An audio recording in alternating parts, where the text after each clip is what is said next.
अऊज़ु बिल्लाहि मिनश शैतानिर रजीम बिस्मिल्लाहिर्रहमानिर्रहीम अल्लाहुम्मा सल्लि अला फ़ातिमता व अबीहा व बअलिहा व बनीहा व सिर्रिल मुस्तौदअ फ़ीहा अन तुसल्लि अला मुहम्मदिन व आलि मुहम्मद।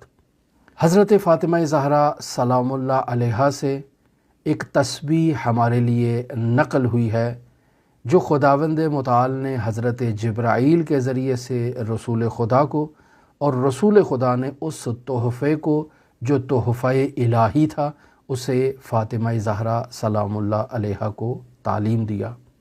और वो वाक़या तो आपको याद होगा कि जब रसूल खुदा सल्लल्लाहु अलैहि वसल्लम की खिदमत में ये मुअज़्ज़मा पहुँचती हैं और रसूल खुदा से एक कनीज़ का तकाज़ा करती हैं कि घरेलू काम में बहुत मुशक्क़त है, बहुत तकलीफ़ है, बहुत मुश्किल में मुब्तला हैं। अगर ऐसे में कोई हमदम, कोई मोनिस घरेलू काम के लिए रसूल खुदा इनायत फ़रमा दें तो ये उनकी इनायत होगी। लेकिन रसूल खुदा अपनी इस दुख्तर नेक अख्तर से कहते हैं कि फ़ातिमा, क्या मैं तुम्हें इससे बेहतर तोहफ़ा न दूँ जो खुदावंद मुताल ने भेजा है? तो बीबी उस पर राज़ी हो गई और वो अक्सीर आज़म तस्बीह है हज़रत फ़ातिमा ज़हरा सलामुल्लाह अलैहा की सूरत में है। और इस पर बाकायदा तायीद मौजूद है रिवायत हज़रत इमाम जाफ़र सादिक़ अलैहिस्सलातु वस्सलाम से कि जो मुमिन भी चाहता है कि अपनी ज़िंदगी में वो आसाइशें, आसानियाँ, सहूलियात उसको मुयस्सर आएँ, ज़िंदगी में कभी उसको परेशानी का सामना न करना पड़े, ज़िंदगी में वो हमेशा उन दुआओं तक पहुँच जाए जिन दुआओं की उसको आरज़ू है, जो उसकी हाजात हैं, जो उसकी तमन्नाएँ हैं, जिन हाजात को वह खुदावंद मुताल की बारगाह से रखता है, तो उस शख्स के लिए ज़रूरी है कि वो बाकायदा तौर पर हज़रत फ़ातिमा ज़हरा सलामुल्लाह अलैहा की इस तस्बीह को अपनी रूटीन करार दे। यूँ तो बयान किया गया कि ये तस्बीह हर नमाज के बाद इंसान उसी तशहुद की हालत में जब किबला रुख होकर बैठता है तो उसी हालत में इंसान इस तस्बीह को अंजाम दे। लेकिन अगर इंसान रात को सोने लगा है तब भी रिवायत में असल मोरिद रसूल खुदा सल्लल्लाहु अलैहि वसल्लम ने इस बीबी को ये तालीम दिया कि फ़ातिमा, जब आप अपने बिस्तर पर जाएं तो जाते वक़्त आप पहला काम ये तस्बीह करें, इस तस्बीह की क़राअत करें। लिहाजा मैं आपकी खिदमत में रिवायत नकल करता हूँ इमाम जाफ़र सादिक़ अलैहिस्सलातु वस्सलाम से, जिसे मरहूम कुलैनी ने अपनी किताब काफ़ी की जिल्द नंबर 1 सफ़ा नंबर 343 में हदीस नंबर 13 के तहत इसे बाकायदा बयान किया है।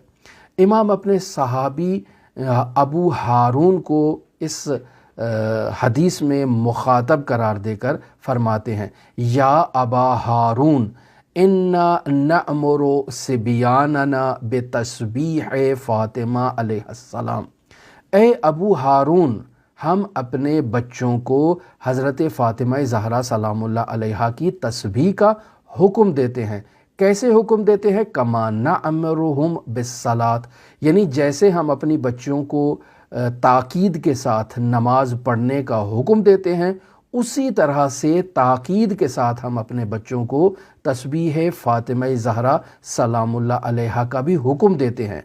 यानी जो अहमियत हम नमाज के कायल हैं बच्चों के लिए सामने, और जिस नमाज की जिस अहमियत को बच्चों के सामने बयान करते हैं और जिस शद्दोमद से हम अपने बच्चों को नमाज का पाबंद बनाते हैं, ऐन उसी अहमियत के साथ और उसी शद्दोमद के साथ और उसी ताकीद के साथ हम अपने बच्चों को कहते हैं कि वो हमारी जद्दा फ़ातिमा ज़हरा सलामुल्लाह अलैहा की तस्बीह को बाकायदा तौर पर अपना वजीफ़ा करार दें, अपनी रूटीन करार दें। बस इमाम जाफ़र सादिक़ हारून को मुखातब होकर कहते हैं, या अबा हारून फ़अल्ज़िमहु, ए अबा हारून तुम भी इसकी बाकायदा पाबंदी करो, इस तस्बीह को अपना वजीफ़ा करार दे दो। फ़इन्नहु लम यल्ज़िमहु अब्दुन फ़शक़ियुन, इमाम फरमाते हैं चूँकि जो बंदा भी इस तस्बीह हज़रत सिद्दीक़ा ताहिरा फ़ातिमा ज़हरा सलामुल्लाह अलैहा की पाबंदी करेगा, वो हरगिज़ शकावत में, ہرگز بدبختی میں، ہرگز سختیوں میں مبتلا نہیں ہوگا۔ پس اس کا برعکس نتیجہ کیا ہوگا؟ یعنی وہ اگر مشکل میں ہے، سختی میں ہے، تو اللہ کی بارگاہ میں وہ دعا کرے گا تو اس تسبیح کے بدولت اس کی دعا مستجاب ہوگی۔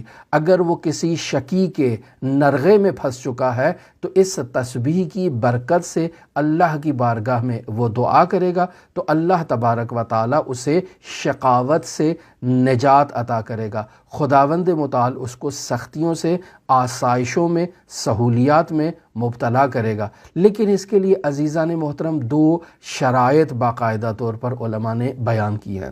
پہلی شرط جو بیان کی جاتی ہے وہ پابندی اور مداومت ہے، یعنی انسان پابندی کے ساتھ اس تسبیح کی قراءت کیا کرے، یعنی ہر نماز کے بعد اس تسبیح کو اپنا روٹین میں شامل کر لے، اپنا وتیرہ قرار دے دے کہ اس نے ہر نماز کے بعد حضرت صدیقہ طاہرہ فاطمہ زہرا سلام اللہ علیہا کی اس تسبیح کو انجام دینا ہے۔ اور دوسرا، رات کو سونے سے پہلے اس نے باقاعدہ طور پر اس تسبیح کو انجام دینا ہے۔ بس یہ جو باقاعدگی ہے، یہ جو مداومت ہے، اس کا ہونا بہت ضروری ہے۔ اور دوسری چیز جو اہم بیان کی گئی ہے وہ انسان کا دل کے ساتھ، توجہ کے ساتھ، حضور قلب کے ساتھ اس تسبیح کی باقاعدگی کے ساتھ قراءت کرنا ہے۔ یہ 2 شرائط اگر موجود ہوں گی تو انسان اس تسبیح کی برکت سے ہرگز کسی مشکل میں مبتلا نہیں ہوگا۔ اللہ تبارک و تعالیٰ کی بارگاہ میں جس حاجت کا بھی تقاضا کرے گا، اللہ اپنی اس کنیز کی تسبیح کے طفیل اس کی حاجت کو پورا کرے گا۔ دوسری روایت آپ کی خدمت میں نقل کرتا ہوں حضرت امام محمد باقر علیہ السلام سے۔ اس روایت کو مرحوم کلینی نے اپنی کتاب کافی کی جلد نمبر 3 اور صفحہ نمبر 343 پر اس کو ذکر کیا ہے۔ وہاں امام محمد باقر فرماتے ہیں ما عبد اللہ بشیء من التحمید افضل من تسبیح فاطمہ، یعنی اللہ کی حمد و ستائش میں تسبیح فاطمہ سے بڑھ کر اور کسی چیز میں اللہ کی عبادت نہیں ہوئی ہے۔ پس اللہ کی عبادت تسبیح فاطمہ کے ذریعے سے جو کی گئی ہے وہ اللہ کی برترین ستائش ہے، برترین جو ہے وہ اس کی تحمید ہے اور برترین عبادت ہے اللہ کی یہ تسبیح حضرت فاطمہ زہرا۔ اور کیسے یہ تسبیح کرنی ہے؟ انسان نے باقاعدہ طور پر جب اپنے بستر میں جانا ہے یا باقاعدہ طور پر انسان نے جب نماز کو کمپلیٹ کرنا ہے تو 34 مرتبہ اس نے اللہ اکبر کہنا ہے، 33 مرتبہ اس نے الحمدللہ کہنا ہے اور پھر 33 مرتبہ اس نے سبحان اللہ کہنا ہے۔